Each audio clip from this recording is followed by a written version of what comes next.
அனைவருக்கும் வணக்கம் and welcome to Ireland Tamil Kitchen. இன்னைக்கு நம்ம Ireland Tamil Kitchenல என்ன ஸ்பெஷலான ரெசிபி அப்படினு பாத்தீங்கன்னா இன்னைக்கு ரொம்ப நல்ல டேஸ்டியாவும் ஹெல்தியாவும் இருக்கக்கூடிய வெஜிடபிள் மசாலா புலாவ் எப்படி செய்யறதுன்னு பார்க்கலாங்க.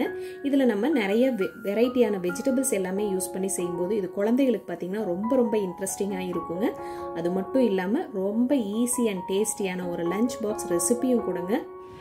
இந்த மாதிரி செய்யக்கூடிய வெஜிடபிள் புலாவ் கூட நீங்க ஆனியன் ரைத்தா சேர்த்து சர்வ் பண்ணலாங்க. அதனோட நம்ம cauliflower fry, potato fry, mushroom fry இந்த மாதிரியான ஐட்டங்கள் சேர்த்து நம்ம சர்வ் பண்ணும்போது ரொம்ப அருமையா இருக்குங்க. இன்னைக்கு நான் சொல்லியிருக்கிற மாதிரியே இந்த வெஜிடபிள் மசாலா புலாவ் நீங்க கண்டிப்பா ட்ரை பண்ணி பாருங்க. ரொம்ப இன்ட்ரெஸ்டிங்கான ஒரு அருமையான டேஸ்டா இருக்குங்க. இந்த மாதிரியா இருக்கக்கூடிய வெஜிடபிள் புலாவை இப்ப நம்ம எப்படி செய்யறதுன்னு பார்க்கலாம் வாங்க. ஸோ இங்க ஃபர்ஸ்ட் பாத்தீங்கன்னா நான் ப்ரெஷர் குக்கரை அடுப்புல ஏத்தியாச்சுங்க. ஸோ இதுல ஃபர்ஸ்ட் 2 டீஸ்பூன் அளவுக்கு நெய் சேர்த்துக்கலாங்க.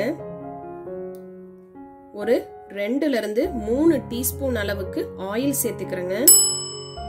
சேர்த்துக்கிட்ட நெய்யும் எண்ணெயும் நல்லா சூடாயிருச்சுங்க. இப்ப இதுல பாத்தீங்கன்னா ஒரு 2 மீடியம் சைஸ் ஆனியனை நான் நல்லா தின் ஸ்லைசஸா கட் பண்ணி எடுத்திருக்கேங்க. இதையும் நம்ம இப்ப இது கூட சேர்த்திடலாங்க. இப்ப நம்ம சேர்த்துக்கிட்ட ஆனியனையும் நீங்க நல்லா இந்த எண்ணெயிலையும் நெய்யிலையும் 1-2 நிமிஷம் நல்லா வதக்கி எடுத்துக்கலாங்க. அதுல இருக்கக்கூடிய பச்சை வாசம் போக நம்ம அருமையா இதைய வதக்கிக்கலாங்க. சமயம் இந்த மாதிரி நம்ம செய்யக்கூடிய புலாவுக்கெல்லாம் பாத்தீங்கன்னா நம்ம ஆனியன் வந்து நல்லா கோல்டன் ப்ரௌனா வறுபடணுங்க. நம்ம சேர்த்துக்கிட்ட வெங்காயம் கொஞ்சம் ஃபாஸ்டா வதங்குறதுக்கு ஒரு 1/4 டீஸ்பூன் உப்பு சேர்த்துக்கலாங்க. வெங்காயம் நம்மளுக்கு நல்லா கோல்டன் ப்ரௌனா வெந்து வந்துருச்சுங்க. இப்ப இந்த ஸ்டேஜ்ல பாத்தீங்கன்னா நான் எடுத்து வச்சிருக்கக்கூடிய ஹோல் ஸ்பைசஸ் எல்லாத்தையும் நம்ம இதனோட சேர்த்திடலாங்க. 2 இன்ச் அளவுக்கு பட்டை எடுத்திருக்கேங்க, ஏலக்காய் 2, ஜாதி பத்திரி ஒரு சின்ன பீஸ், கல்பாசி, அது கூட பாத்தீங்கன்னா கிராம்பு ஒரு 3, அன்னாச்சிப்பூ 1, கருப்பு ஏலக்காய் வந்து 1 சேர்த்திக்கிறேங்க. அது கூடவே பாத்தீங்கன்னா ஒரு 10-15 முந்திரி பருப்பையும் நான் இப்ப இது கூட சேர்த்திக்கிறேங்க. சோ இப்ப நம்ம எடுத்துக்கிட்ட இந்த ஹோல் ஸ்பைசஸ் எல்லாத்தையும் நம்ம இப்ப இந்த ஸ்டேஜ்ல இதுல சேர்த்திடலாங்க. 15 முந்திரி பருப்பையும் நான் இதனோட சேர்த்திக்கிறேங்க. இதையெல்லாம் சேர்த்து நம்ம நல்லா மிக்ஸ் பண்ணிக்கலாங்க.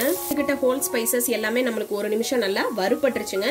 இப்ப இந்த ஸ்டேஜ்ல பாத்தீங்கன்னா காரத்துக்கு 2 பச்சை மிளகாயை கட் பண்ணி சேர்த்திக்கலாங்க. இது கூடவே நான் இஞ்சி பூண்டு விழுதுகளை தட்டி எடுத்திருக்கேங்க. 1 டேபிள் ஸ்பூன் அளவுக்கு இஞ்சி பூண்டையும் நம்ம இப்ப இது கூட சேர்த்து இஞ்சி பூண்டு விழுதுகளையும் சேர்த்து நல்லா வதக்கியாச்சுங்க. இப்ப இந்த ஸ்டேஜ்ல பாத்தீங்கன்னா 2 மீடியம் சைஸ் தக்காளியை நான் கட் பண்ணி எடுத்திருக்கேங்க. இதையும் நம்ம இப்ப இது கூட சேர்த்து நல்லா வதக்கிக்கலாங்க.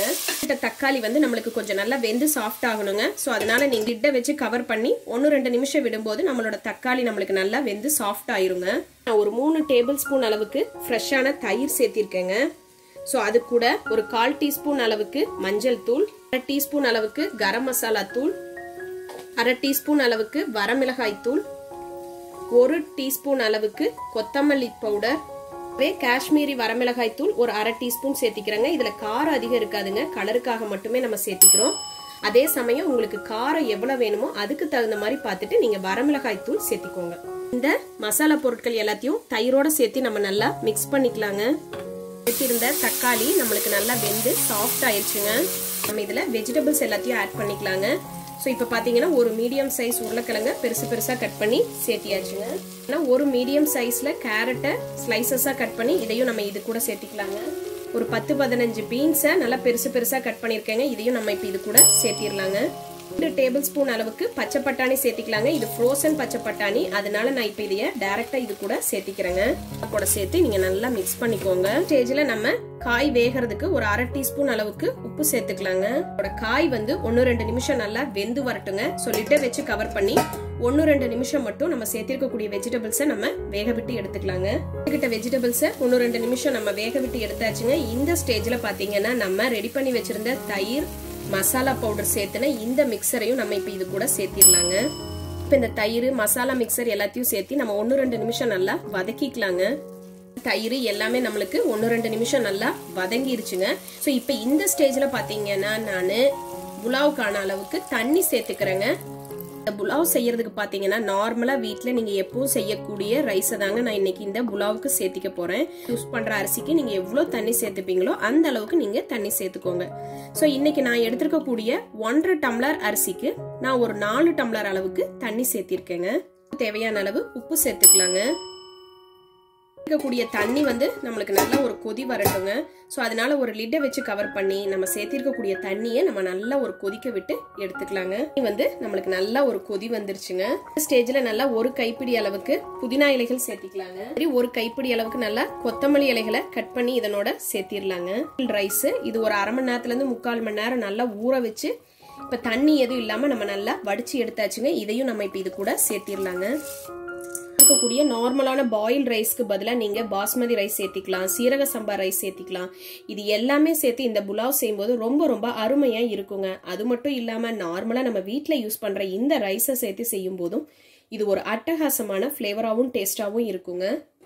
நம்ம சேர்த்திருந்த வெஜிடபிள்ஸ் எல்லாத்தையும் நல்லா ஈவனா நம்ம மிக்ஸ் பண்ணி விட்டுக்கலாங்க. வச்சு கவர் பண்ணியாச்சுங்க. அதே சமயம் பாருங்க நல்லா நம்மளுக்கு ஸ்டீம் வர ஸ்டார்ட் ஆயிருச்சுங்க. ஸோ இப்போ நீங்க வெயிட் போட்டு 2ல இருந்து 3 விசில் விட்டு எடுத்துக்கோங்க.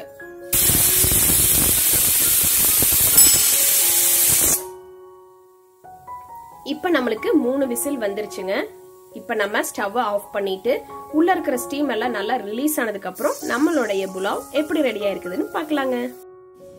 இன்னைக்கு நம்ம அருமையான வெஜிடபிள் மசாலா புலாவ் அட்டகாசமா செஞ்சு முடிச்சாச்சுங்க. கம கமன்னு அருமையான டேஸ்டா இருக்கக்கூடிய இந்த வெஜிடபிள் மசாலா புலாவ் கண்டிப்பா மிஸ் பண்ணாம நீங்களும் ட்ரை பண்ணி பாருங்க. இதுக்கு நல்ல சைட் டிஷ்ஷா ஆனியன் ரைத்தா சேர்த்து சர்வ் பண்ணலாங்க. அது மட்டும் இல்லாம பொட்டேட்டோ ஃப்ரை, ஆனியன் ஃப்ரை இந்த மாதிரியான ஃப்ரை ஐட்டங்கள் சேர்த்து நீங்க சர்வ் பண்ணும்போதும் இது ரொம்ப ரொம்ப அருமையா இருக்குங்க. குழந்தைகளுக்கு இது ரொம்ப இன்ட்ரெஸ்டிங்கா இருக்குங்க. ஒரு அருமையான லஞ்ச் பாக்ஸ் ரெசிபியும் கூடங்க. கண்டிப்பா இதே மாதிரி நீங்களும் ட்ரை பண்ணி பார்த்துட்டு எப்படி இருந்ததுன்னு ஃபீட்பேக் கமெண்ட் பண்ணுங்க. மறக்காம நம்மளோட சேனல் அயர்லாந்து தமிழ் கிச்சனை சப்ஸ்கிரைப் பண்ணிக்கோங்க. பக்கத்துல இருக்க பெல் பட்டனையும் பிரஸ் பண்ணி அதுல ஆல்ங்கிற ஆப்ஷனையும் செலக்ட் பண்ணிக்கோங்க. அப்பதான் நான் டெய்லியும் போடுற வீடியோவோட நோட்டிபிகேஷன் உங்களுக்கு வந்து சேரும். இது வரைக்கும் பொறுமையா என்னோட வீடியோவை பார்த்த சொந்தங்கள் அனைவருக்கும் நன்றி, வணக்கம்.